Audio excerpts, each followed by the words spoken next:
From Lagos, the nation's commercial capital, this is the news at 10. Live from Channels Television. Reporting tonight, Anne Waodo.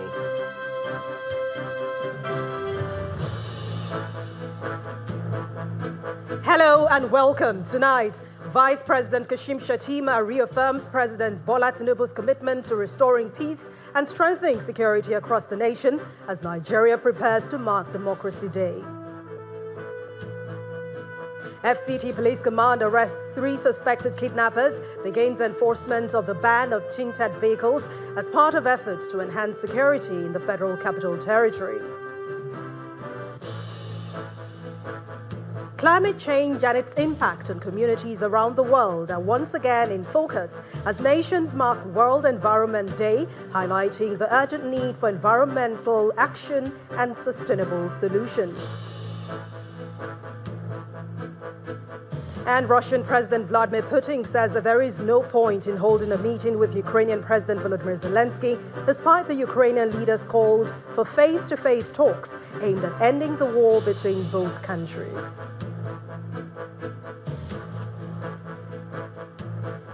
On business news, Nigeria emerges 5th among the top 20 best-performing African countries in May, despite inflation impact, according to the latest publication by the African Report.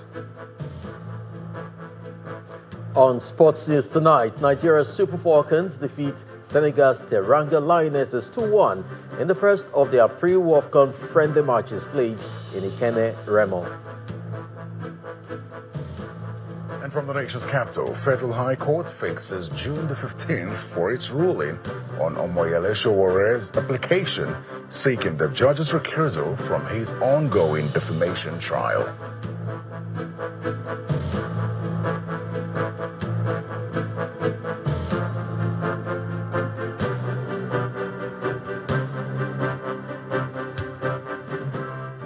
As Nigeria continues to grapple with insecurity and other sundry crimes, President Bola Tinubu has reiterated his commitment to restoring peace and order across the nation. Following this resolve, the Vice President Kashim Shettima has asked Nigerians to continue to pray for the country, assuring that efforts to secure the release of all those in captivity, including the Oyo State school children and staff, are in top gear. The Vice President made this appeal when he joined other Muslims for a special Jumat prayer held at the National Mosque in Abuja as part of activities to mark this year's Democracy Day celebration.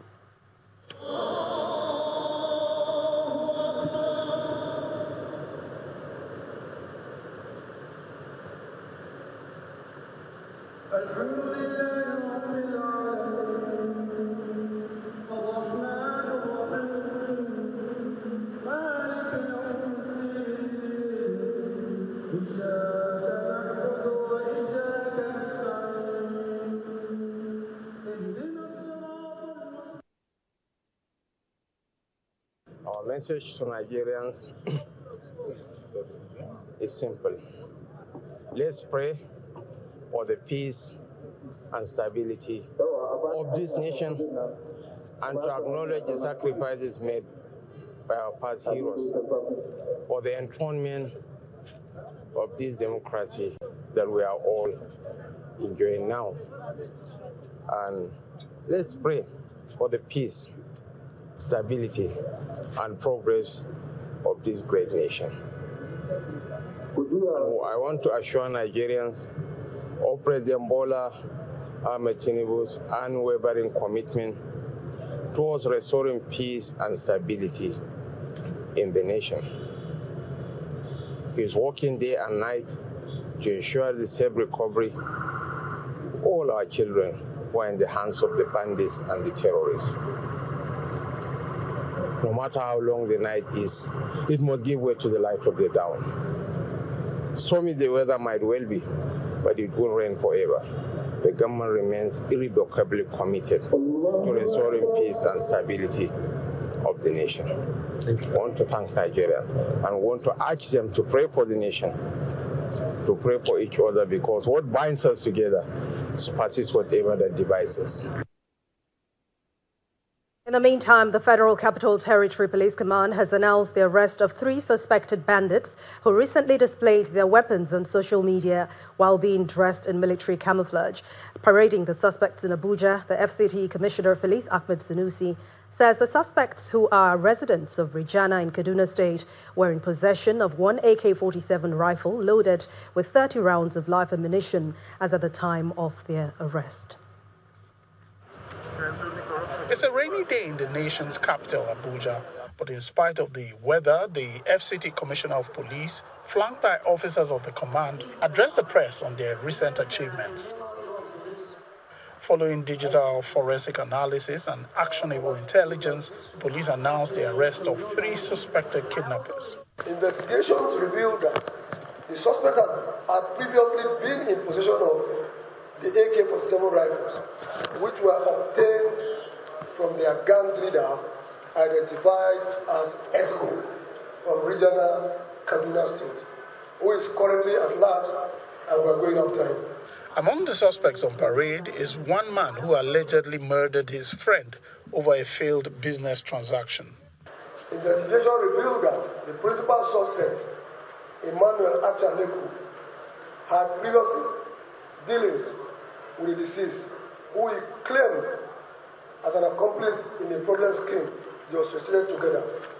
According to Emmanuel, after proceeds from the fraudulent activities materialized, the deceased absconded with the money and failed to remit his share. The recent attempt by kidnappers who stormed Biagini area of Kubwa is also in the news as some of the victims share their experience. Within the hour of 4 or 5 p.m., 2 guys came with a bike. They came to ask me if this place, they are still lodging there, and I told them no. So I suspected some movements, some kind of funny movements. So I didn't panic. I said, okay, but I didn't open the gate for anybody. I've been hearing gunshots from far, but this one was very close to me, as in the gunshot was so severe that the way I jumped up, panicking, as in before I now understand that it was policemen outside exchanging bullets outside. In spite of a court order restraining the police from enforcing the ban on the use of tinted glasses, the command announced plans to begin immediate enforcement. The FCT Police Command has commenced a comprehensive enforcement operation targeting vehicles operating in violation of these regulations. This exercise is not intended in any way to inconvenience law-abiding citizens, but it is to deny criminals the cover they exploit to operate crimes against innocent citizens and the FCT residents at large. As the fight against criminality continues, the police insists that reports at its disposal indicate that many criminal elements deliberately use such vehicles to conceal their identities, evade detection, and frustrate law enforcement efforts. This poses a serious threat to public safety. And staying with security matters, the Chief of Naval Staff, Vice Admiral Idi Abbas, says that Nigeria's coastal and riverine areas are now largely safer due to intensified Nigerian Navy operations targeting crude oil theft, sea robbery, and other maritime crimes. Speaking on Channels Television's breakfast program, Sunrise Daily, he says that the sustained surveillance and enforcement efforts have significantly reduced illegal oil activities and improved security across the nation's waterways, though isolated incidents still persist.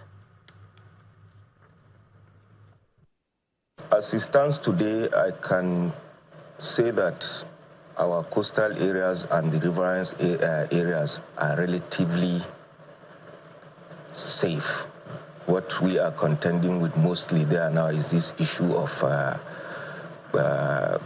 crude oil theft and then some pockets of sea robbery, which we are able to curtail. But as it stands today, the Nigerian Navy is also involved in all the theaters of operations on land, be it the northeast, the Northwest, the North Central, that's the various operations, Sadinkai, Fansanya, Ma, Wild Stroke. We have our men there operating alongside sister services and other security agencies. And it's in realization of the changing dynamics of security and the asymmetric nature of warfare we're fighting now that we decided to come up with the Nigerian Navy Marines who are trained to fight both on land and water. And the first inaugural batch have been inducted, and so far so good, they are doing well. And as the world marks World Environment Day under the global theme inspired by nature for climate and our future, people around the globe are taking part in the hashtag Now for Climate movement. This year, the fight against the planetary crisis intersects directly with the world's biggest sporting stage, and that's the upcoming FIFA World Cup.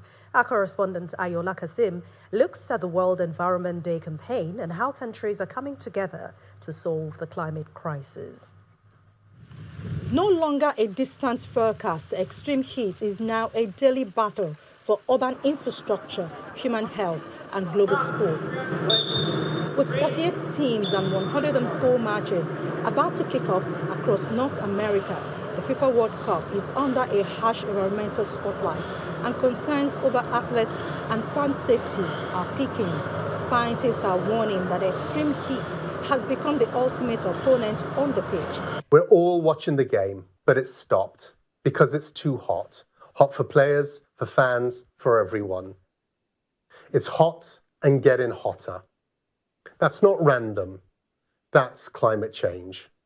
The planet is heating up after more than a century of burning fossil fuels like coal, oil, and gas. That traps heat in the atmosphere. And now we're feeling it everywhere. Studies show that over 85% of the tournament's massive carbon footprint will come from fan transit, and FIFA has pledged to have emissions by 2030. Meanwhile, critics ask how mega sports truly stay green when the planet is simmering. Some say the answer might lie in how individual cities adapt. That means slashing emissions, accelerating a just transition away from fossil fuels and towards renewables, the only sustainable path to lower cost and to real energy security. Cutting methane, one of the fastest, cheapest ways to limit near-term warming, protecting forests, land and seas, helping communities adapt to the devastating impacts already here, and it means fulfilling climate finance promises to developing countries to save lives, protect livelihoods, and strengthen economies. This World Environment Day, the United Nations has activated the groundbreaking 50 cities avoiding and adapting to a 50 degrees Celsius world called 50 at 50. This flagship drive unites over 50 global cities from Rio to Lagos to share rapid cooling frameworks, stress test public emergency systems, and implement urban greening. So you can tell the temperature at different times in Lagos. You can measure temperature over a period, see what has changed in certain areas. We get flags and red alerts on days when someone is doing open burning, or when there's a trigger, or when there's something giving extreme heat in an area. We think that this is a very good way to start. You can't manage what you don't measure, right? So we are measuring, we're keeping an eye. Also, on the common sense side of things, or on the policy side of things, we've been able to make sure that we enforce the policies of planting trees to absorb the city heat. Lagos, a bustling metropolis of over 20 million people, has long battled the tag of a concrete jungle. Its residents face worsening urban heat islands and heightened flood risks from intense coastal rainstorms. The theme of this year's World Environment Day is inspired by nature for climate for our future. It is said that that theme isn't just a slogan, it is a survival strategy. And we have to really start to rethink about the whole process of our so-called development, our concrete jungles. Concrete will not produce oxygen for you. And if you want to buy the chemically induced scientific oxygen in the hospital, believe you me, it is very, very expensive. It's far better to get it from nature. Baku, the capital of Azerbaijan, is the epicenter of the world climate diplomacy on the 5th of June as the host city. Here, the message to the world leaders is stark. The story is not yet written, and the pen is in our hands. We can craft our own story by acting to slow down climate change, by delivering a safer nature, by delivering safer and healthier and more prosperous and more equitable societies. It is in our hands. From the streets of Baku to Lagos, limbo dancing in a forest in Nairobi, to the pitch in North America, the message from the Global Climate Authority this 5th of June is unified. Adaptation is no longer optional as the clock ticks in the race against a warming planet. Ayola Kasim, Channels Television News. And in part two, after the break, Nigeria Center for Disease Control says the country has the capacity to contain an Ebola outbreak if it's imported into the country. Please join us again.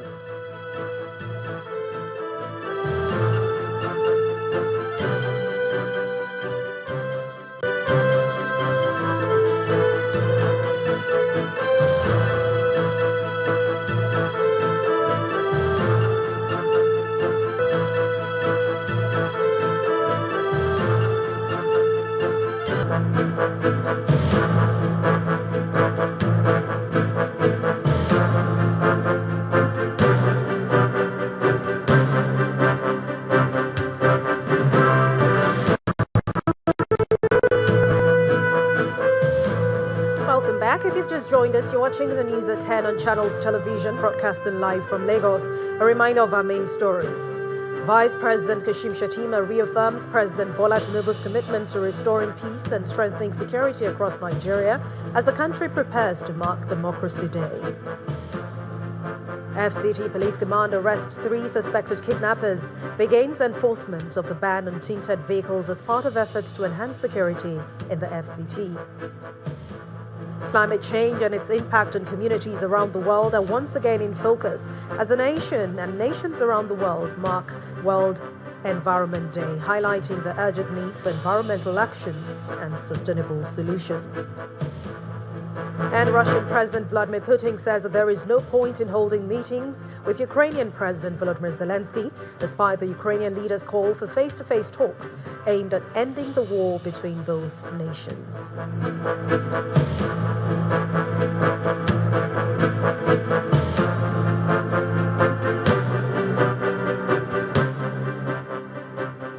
Nigeria continues to classify the risk of importing the Bundagio strain of the Ebola virus disease as high, citing ongoing regional transmission, international travel, population movement, porous borders, and a possibility of delayed detection due to symptoms that closely resemble those of malaria and Lassa fever. And that's according to the Nigeria Center for Disease Control and Prevention, NCDC, following a recent dynamic risk assessment by the agency.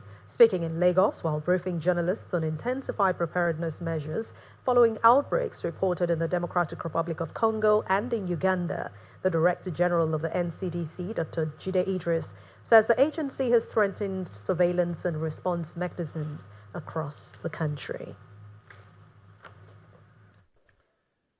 Let me begin again by reassuring Nigerians that as at now, there is currently no confirmed case of Ebola virus in this country. We don't hope to have. So the states have been requested to activate and sustain preparedness coordination mechanisms, just like I do in NCDC. Each state is supposed to do that on their own. They should strengthen their surveillance and alert management systems, operationalize designated treatment centers, intensify preparedness activities at points of entry and transport hubs.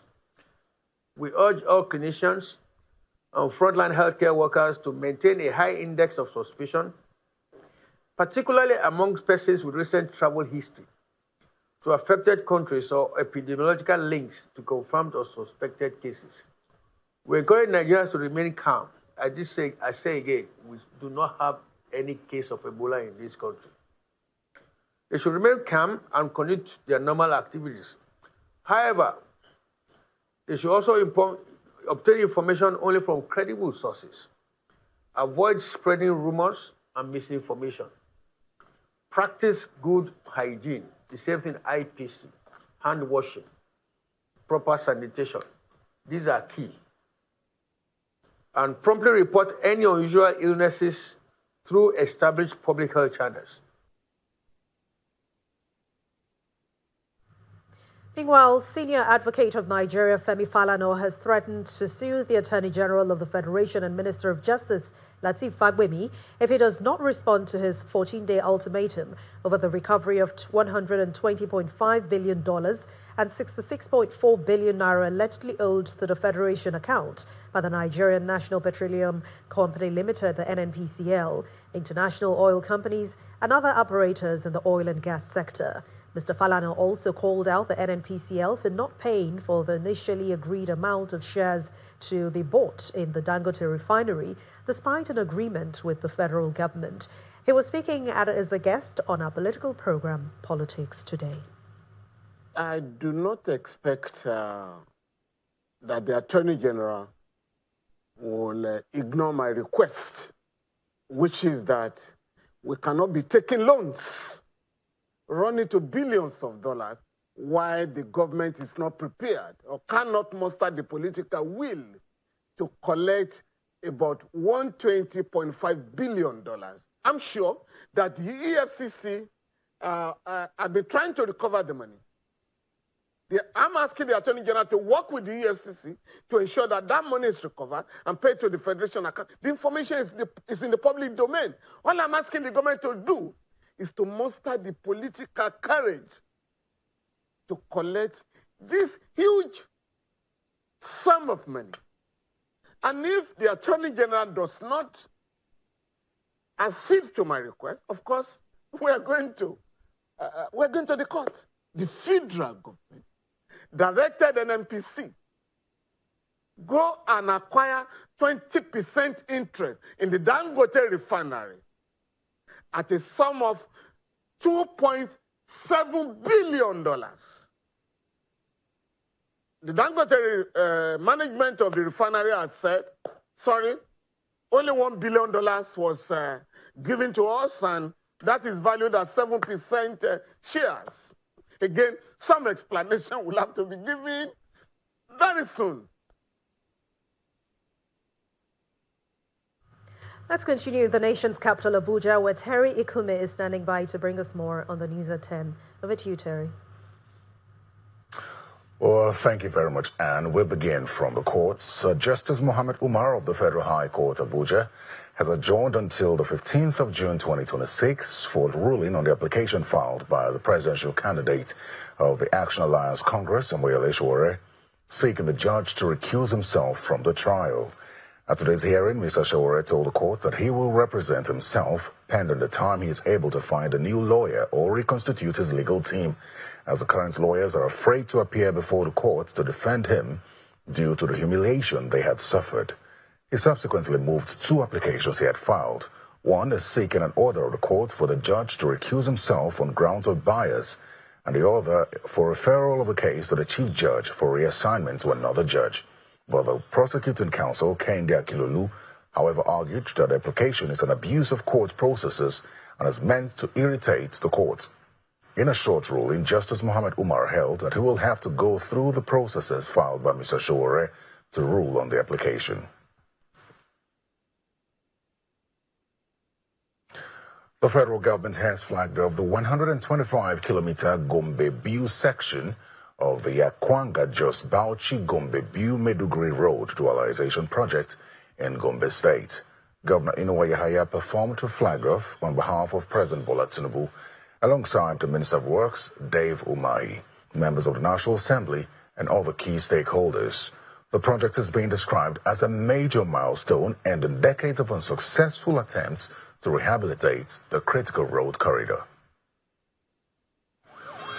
This is the official flag-off of the Gombe-Biu Road Dualization Project, a major federal government intervention aimed at boosting economic activities, improving connectivity, enhancing security across the northeast, and ending 64 years of inaction by past governments. Joined by the Minister of Works, members of the National Assembly, and other dignitaries, Governor Inuwa Yahaya highlights the significance of the project, noting that President Bola Tinubu has succeeded where previous administrations failed.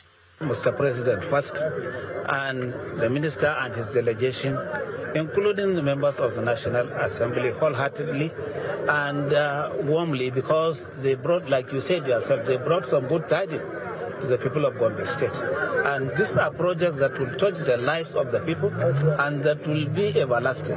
A concrete road, for example, linking us between Gombe to Biu and eventually connecting through this place that we pass, the northern bypass, to Bauchi State and Yobe State plus Adamawa State. Commending Governor Inuwa Yahaya for his transformative leadership and infrastructure development efforts in Gombe State, the Minister of Works described the project as President Tinubu's Salah gift to the people of Gombe and neighboring communities. We are here, because he said we should be here. This project has been awarded, and we have a company that is committed, is a partner in the, retaking of our country, rebuilding our country. That's high tech. And so you are going to see equipment you've never seen before.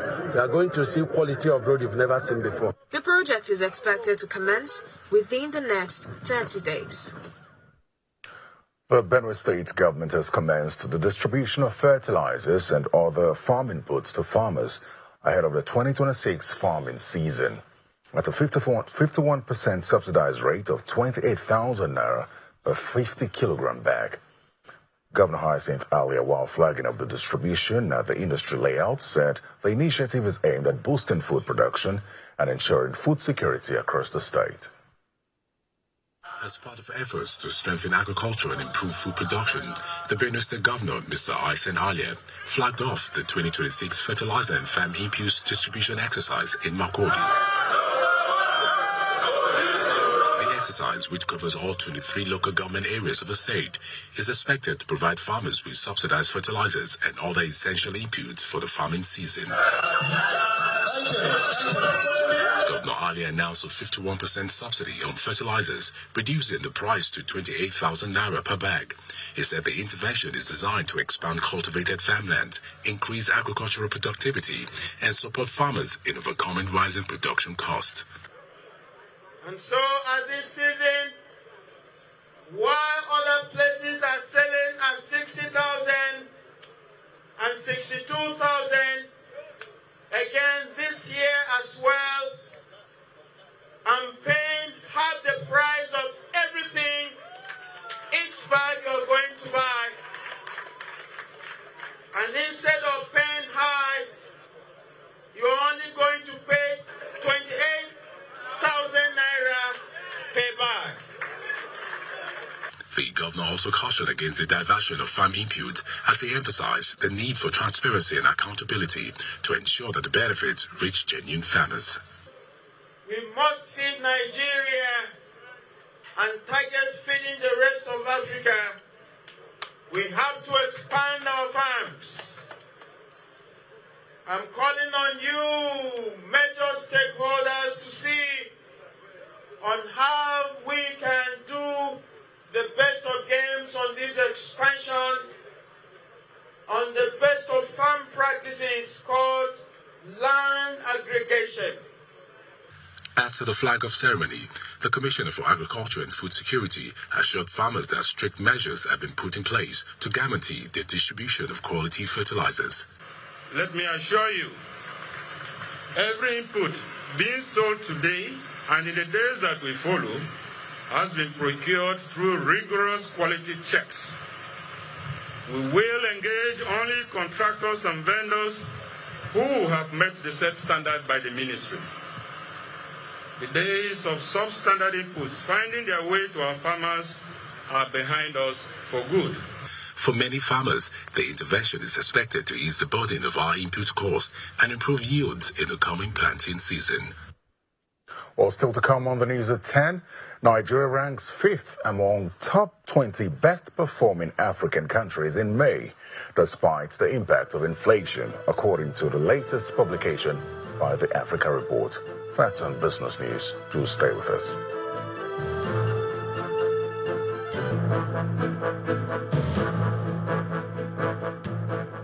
Welcome back. You're still watching the news at 10 on Channels Television.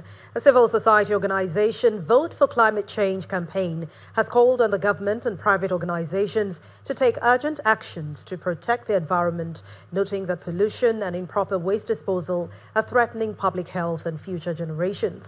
The executive director of the organization, Mr. Michael David, stated this at a news conference in Abuja, where concerns over the worsening environmental degradation in rural communities were also expressed.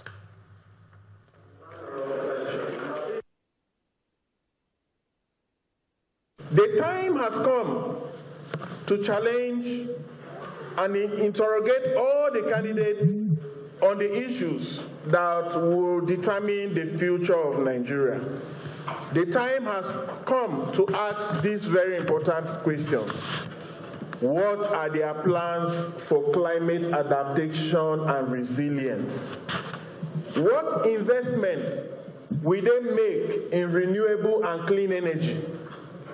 Are they going to ban the import of solar panels? How will they address food insecurity? How will they tackle pollution and improve air quality?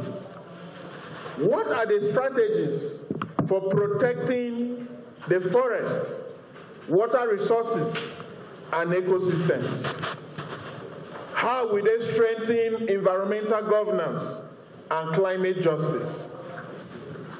The 2027 elections must not only be about who governs Nigeria.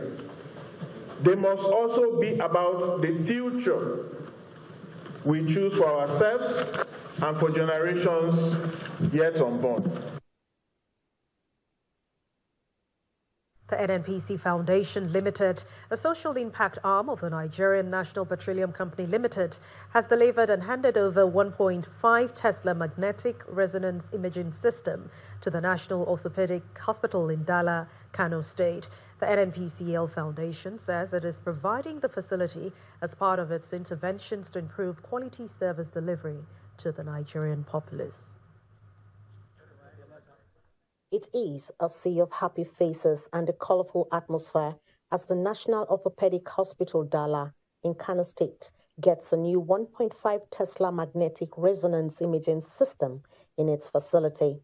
It is an intervention delivered by the NNPC Foundation Limited, a social impact arm of the Nigerian National Petroleum Company Limited. Today, to do this cutting of this tape and also the unveiling and also the handover and commission of handover of the 1.5 Tesla GE MRI for the glory of God and also the good of all humanity, people of Kano State and all Nigerians. Present at the handover ceremony is the Kano State Governor, who is represented by the State Commissioner of Health, the Chief Medical Director of Dala Orthopedic, officials of the NNPC and stakeholders. The commissioning is the beginning of hope for many patients who can now access advanced diagnosis for accurate treatment as the Kano State government applauds the gesture while demanding more interventions. And now that Kano State has this, it will improve our ability to detect diseases early and to diagnose accurately in Kano. Because most of the time people have to travel abroad to get just a diagnosis. A center that has about 100 beds, I am not sure I have seen any center with that capacity in the whole of this country. So that's why I made the appeal, and I'm still appealing. The NNPC Foundation Limited notes that the installation of the MRI machine is in response to healthcare needs as Nigerians face real pressure when advanced diagnoses are needed. Poor people cannot get diagnosed because of the exorbitant amounts of money. So, and this is one of the hospitals that is critical in the northern region, really northern region, not just not just here in not just here, but north central, north west, and northeast. That it's It's a very old hospital, 67, and it's a hospital that does with everything on spinal issues in Nigeria. It's the biggest spinal center in Nigeria. And so we felt that to deal with the issue of ailments and treating medical assets, it's best to have a best diagnostic center. She further stated that the core of the foundation is people-oriented. In its 3 years of existence, it's been called the most responsible company all across Africa, not just Nigeria. So last year, we won the Ceras Award for the most responsible company based on the interventions we've done in the health, education, environment, and access to energy. It strengthens our brands. Most people are knowing NNPC, not just for the hydrocarbon and energy we supply, but also for the human factor and also social interventions in human lives. The Chief Medical Director of Dala National Orthopedic Hospital notes that these interventions will be impactful as other neighboring states and even countries will have access to MRI services. We've been trying to get an MRI machine for ages, but thank God NNPC Foundation came to our aid, and now we have this machine. We have the only spine complex or center in the country, which houses the admission, clinic, and operation theater, and we've been having referrals. And one of the key, almost every patient that comes to the spine center must have an MRI. Now the patient has to go some distance at a higher cost. Now he just comes in, wheel in here, get it done, and then the treatment is done immediately. So that is a big advantage. So we will now continue to thank the NNPC Foundation and NNPC as a whole. The NNPC Foundation Limited remains optimistic that these interventions, not only in Kano State, but across the country, mark a step forward in strengthening healthcare delivery anchored on impact, practicality, visibility, and a lasting commitment to the nation. And in Anambra State, the government has arraigned 8 self-acclaimed pastors before the State High Court in Awka over alleged violations of the State Homeland Security Law 2025. The defendants were arraigned following the investigation into their religious activities. According to the Attorney General and Commissioner for Justice, Tobechukwu Nweke, Senior Advocate of Nigeria, the arraignment marks a significant step in the state government's crackdown on alleged religious exploitation and related offenses.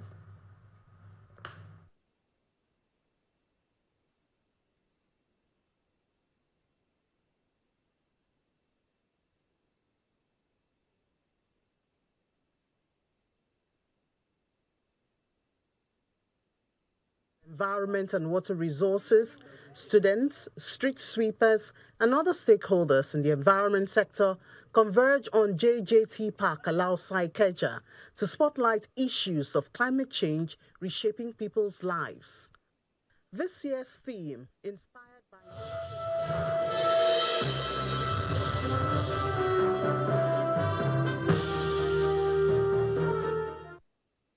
And on business news, Nigeria has emerged as 5th among top 20 best performing African countries in the latest ranking by Paris-based media group Jeune Afrique, publishers of foremost Pan-African magazine, The Africa Report.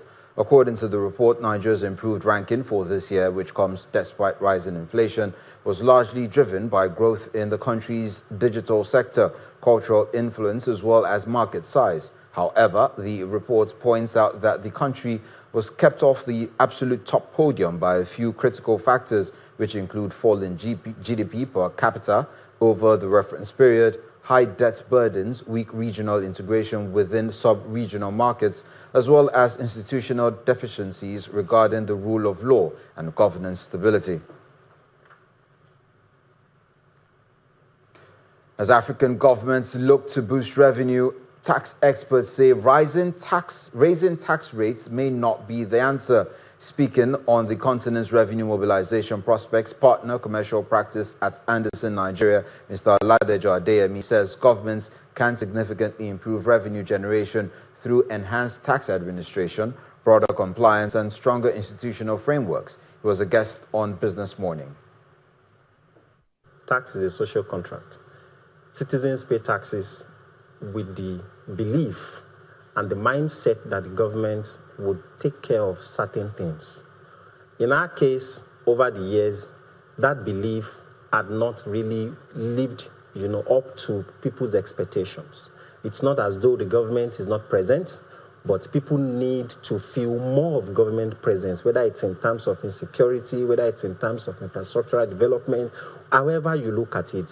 When that happens naturally, it just has a way of, and you see, some of these things are painful because as a practitioner, you see the numbers, you see the potentials. It's not in the amount that the big guys pay. Government continues to, so it's like two sides of the same coin, right? You have to keep doing your own part, believing that government is going to do its part, and government has to keep striving to do their part, knowing that they have the populace to convince that you have their best interest at heart, so that voluntary compliance becomes, the order of the day. That's really the only way out, of this situation.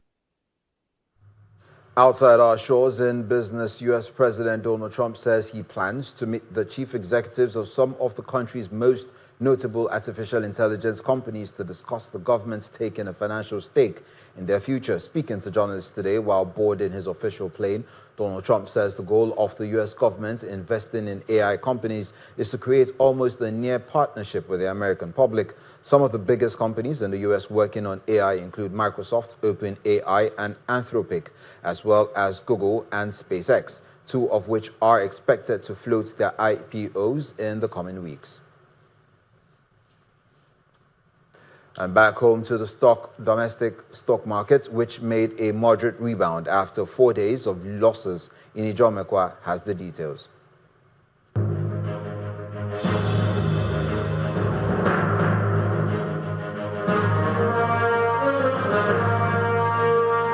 Good evening, everyone. Welcome to the stock market report for the very first time this week. Well, we closed in the green, 61 billion naira recovered out of all the losses that we have this week. Well, at least we have the all share up today in the green, 0.48%, but we're still on 243,000 level right there. And that's just about 60 added to this. So we're still around 155. We haven't moved much, but we see some good news. For instance, when we look at the sectors, we see Access, after a long period of profit taking, is not back to the 25 naira, but it's part of the driver of this green we see in banking, Access and UBA, as well as Zenith Bank. Consumer goods is also up 0.06%. Dangote Sugar, PZ, also contributed to that. And oil and gas is good to see, even though it's very slight, 0.01%. Etana and Japan Gold, they did this. But the major contributors to the green color we saw today were the Fugas. So even though FBN holding is down, but we see that UBA and Access, a major driver today as the sentiment change, or is this temporal? Well, we'll see in a few days. Then it's also in the green. So we leave this weekend with a bull for the very first time this week.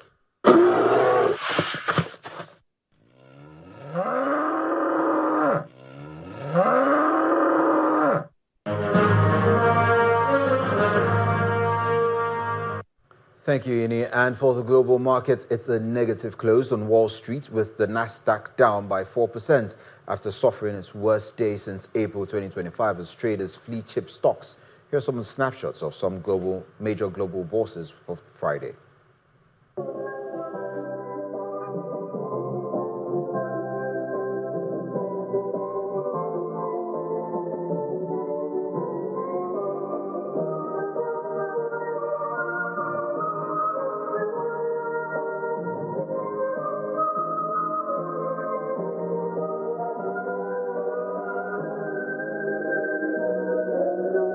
And that's it on business news. Back to Anne for the rest of the news at 10.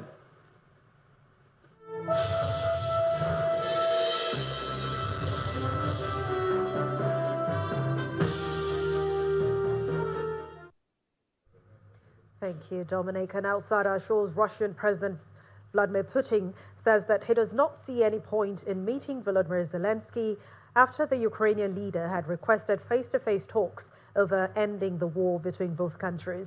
In an open letter to Mr. Putin on Thursday, Mr. Zelensky said that it was wrong to simply wait for the war to become the focus of U.S. attention again.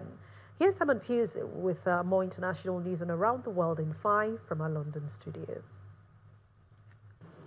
Good evening and welcome to the Channel Studios here in London with your international news around the world in 5. Ukraine says it has struck 5 ships carrying illegal cargo in the Sea of Azov and in coastal waters of Russian-occupied territories. The Ukrainian Drone Forces commander said the vessels were involved in stealing Ukrainian grain, as well as transferring military cargo and fuel. The strikes come as Russian President Vladimir Putin prepares to speak at a major economic event in St. Petersburg, and a day after Ukraine's President Volodymyr Zelensky offered face-to-face talks with the Russian leader on ending the war. Meanwhile, Ukraine has confirmed one of its naval drones exploded off Romania's coast on Friday. No injuries were reported in the blast. China's President Xi Jinping will meet Kim Jong-un next week in a trip to North Korea in his first visit in nearly 7 years. Xi will be in North Korea from the 8th to the 9th of June at Kim's invitation. Xi last visited Pyongyang in 2019. The visit comes weeks after Xi received US President Donald Trump and Russian President Vladimir Putin in Beijing, 2 countries that loom large over Pyongyang's foreign policy. China is a key economic and political partner of North Korea, which faces sweeping international sanctions as a result of its nuclear weapons program and alleged human rights violations. Authorities say the ex-wife of a nephew of the ruler of Dubai has been taken into custody as a custody battle over their 3 young daughters deepens. Dubai Public Prosecution said Zainab Javadli was detained following a complaint made by the father of her 3 children, her former husband, Sheikh Saeed bin Maktoum bin Rashid Al Maktoum. Javadli's family and friends had lost contact with her since Tuesday night and had raised the alarm over her whereabouts. For months, she barely left the house as she believed security officers were waiting to take her children. That was after the children changed hands between their parents several times, with each accusing the other of kidnap. Andrew Mountbatten Windsor received an undisclosed rental income from subletting 3 cottages on the royal estate that he leased from the Crown Estate. That's according to the public spending watchdog. The National Audit Office report also revealed that the King pays the rent for accommodation in royal palaces for Mountbatten Windsor's daughters, Princess Eugenie and Beatrice, who are not working royals. It is the first report into royal residences in 20 years and shows Mountbatten Windsor and his family and staff had 12 properties owned by the Crown Estate or the royal household. US actor James Handy, known for his roles in films including Jumanji and Top Gun Maverick, has been stabbed to death at his home in Los Angeles, according to police. Handy, who was 81, was found unconscious in the front garden of his home in Tarzana in California, with several stab wounds to his chest. The Los Angeles Police Department said Michael Gledhill, the son of Handy's girlfriend, had been arrested on suspicion of murder. The world's coastal mangrove forests, which protect millions of people from storms and soak up vast amounts of planet-warming gases, are staging an unexpected comeback, according to scientists. For decades, these swampy trees had been declining rapidly as they were cleared for fish farms and housing.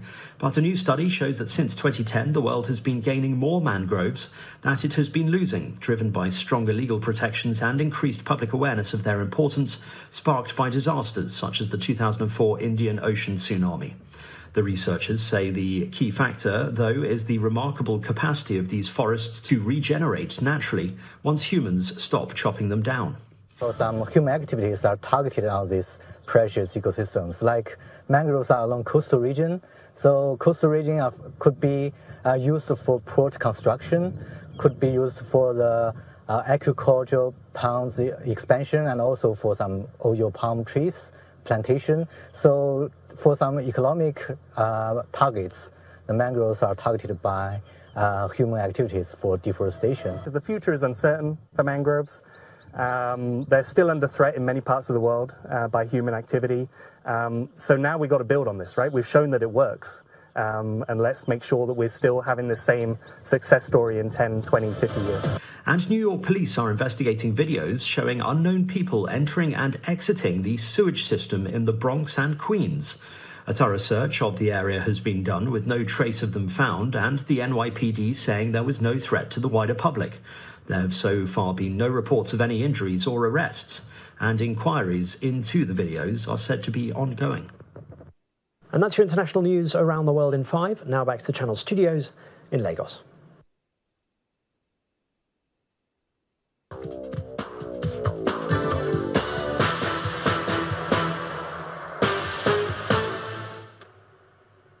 Thank you, Simon. Welcome to Sports News. Reigning African champions, the Super Falcons, opened their 14th WAFCON preparations with a 2-1 victory over Senegal's Teranga Lionesses at the Remo Stars Sports Complex in Ikenne, Ogun State earlier today.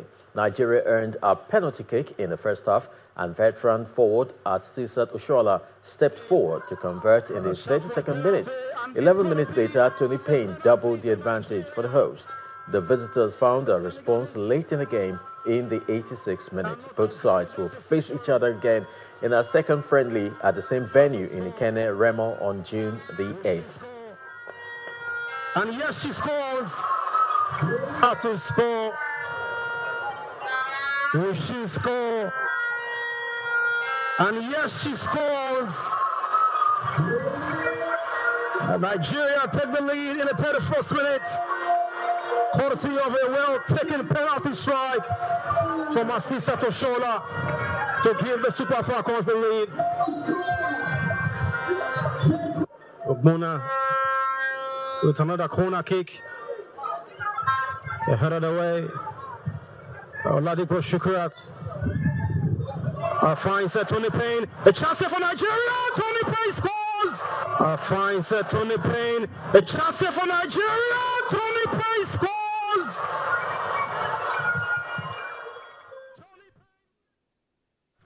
The 2026 Nigeria Women Football League Premiership Super 6 will kick off tomorrow at the Adoke Amiesemaka Stadium in Port Harcourt, River State. Title holders Bayelsa Queens, Edo Queens, River Angels, FC Robo Queens, Nasarawa Masons and Abia Angels will slug it out in a round-robin format to determine the league champions and continental representatives.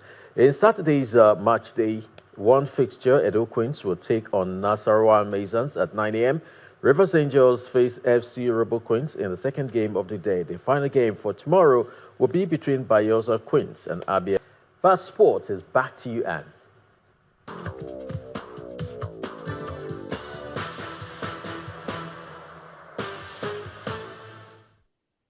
Thank you, Chris. And the main news again.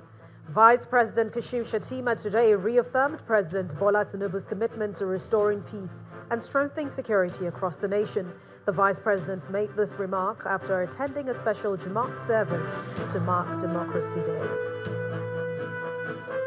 FCT Police Command has arrested 3 suspected kidnappers and has begun enforcement of the ban on tinted vehicles as part of efforts to enhance security in the Federal Capital Territory. And that's the news at 10 tonight. Thank you so much for watching. I'm Anne Wawade. Good night and have a wonderful weekend.